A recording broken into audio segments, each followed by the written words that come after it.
My friends, this is Fill in the Blanks, and you need to listen to me.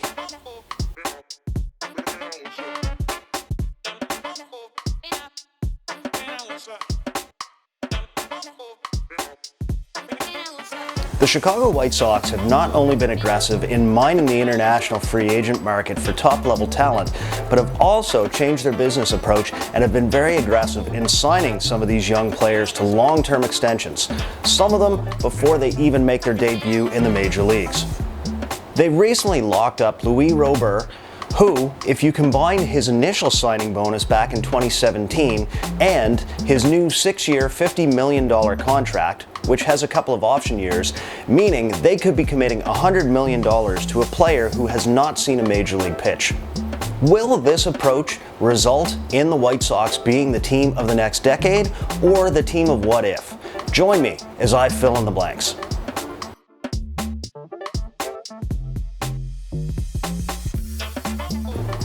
Let's get straight to it. And first, the real debate. Is it Luis Robert, Luis Robert, or Luis Robert? Bueno, en Cuba siempre se pronuncia Luis Robert Moirán, pero en los eventos internacionales que he ido casi siempre me dicen Robert, terminado, me terminan la T bien, pero en Cuba me dicen Robert normal.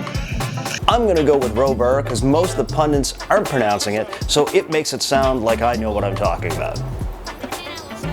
Now, I can actually stake claim to knowing what I'm talking about with Robert, seeing as I've been able to see him play many times over the past few years. My first opportunity was in Havana back in 2016. He then would be a key piece of the Cuban national team that came to Ottawa and toured the Can-Am League that same season. Now, I would be lying if I told you that when I first saw him, I knew that the buzz would develop around him that he was one of the top prospects. It's actually pretty incredible how just in 4 short years, especially again as the internet has opened up in Cuba, how much more information comes out. But there is no doubt about it. He did stand out to me in stature and in the fact that at just 18 years of age, basically he was a child playing against men.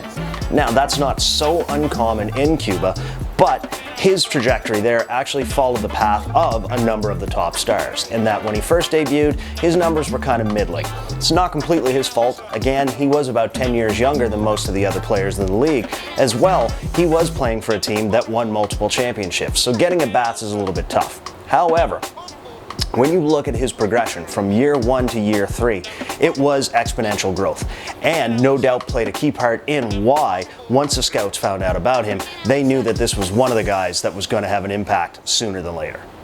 The thing that did jump out to me, first and foremost, his size at 6'2", 190 pounds. He was a lithe, rangy athlete, the type of player we're seeing more of in Cuba, but at that point wasn't necessarily the case. Now, there's no doubt he's added a lot of muscle to his frame since he's come over to the States, part of that through nutrition, part of that through training. Would he have become the same player if he had stayed in Cuba? I'm not certain, but again, the tools are there.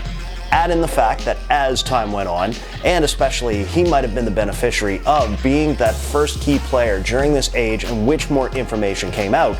Also, you look at when he signed that initial contract with the White Sox. It was right before baseball changed their international signing rules. So, the commitment that the White Sox made in $52 million to him, $26 million of that being a signing bonus, is not available to players now.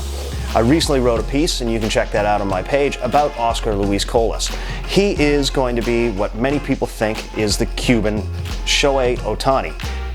The thing with Colas is, due to spending limits teams have, his market is going to fall at the maximum end at $10 million, more likely in that $5 to $6 million range, unless teams get really aggressive thinking that they can turn him into a two-way player.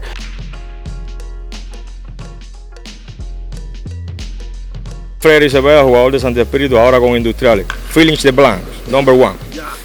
There is some debate in whether the White Sox are exploiting young players and getting them to sign these long-term deals, but I look at it from a different perspective. There is definite inherent risk in this. As stated, this is going to be the biggest extension that a player has ever received before facing a major league pitch. Now, as stated before, if there is a player that I look at the tools, I look at their performance to this date, Robert is the type of player that is worth taking that risk on. But there is still risk built in. The other side of it is mentioned. This is a kid who, by the time he's 28, could have made close to $100 million. And if he turns into the player that they hope, and he should, then he can still go into the market at that age. As much as we are seeing players not getting those big contracts at 30, he could potentially either become a free agent at 28, 29, 30, or the White Sox can have a $20 million option on him. Either way, I don't think he's going to be starving. It's taking a little bit of a risk for the team. Some people can say that Robert is not betting on himself, but I look at the amount of money that is and the amount of change that can have and the guarantee that gives him to go out and play baseball. Personally, you put that deal in front of me, I'm signing it.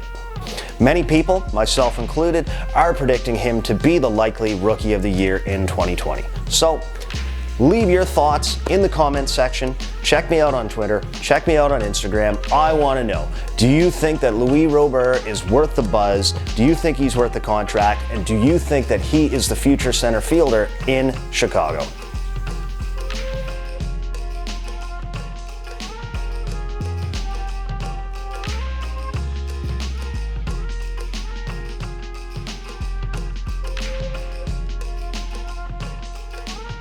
So I'm Phil Ciego, Canada's top expert on Cuban baseball. I run a blog called Fill in the Blanks Cuban Baseball.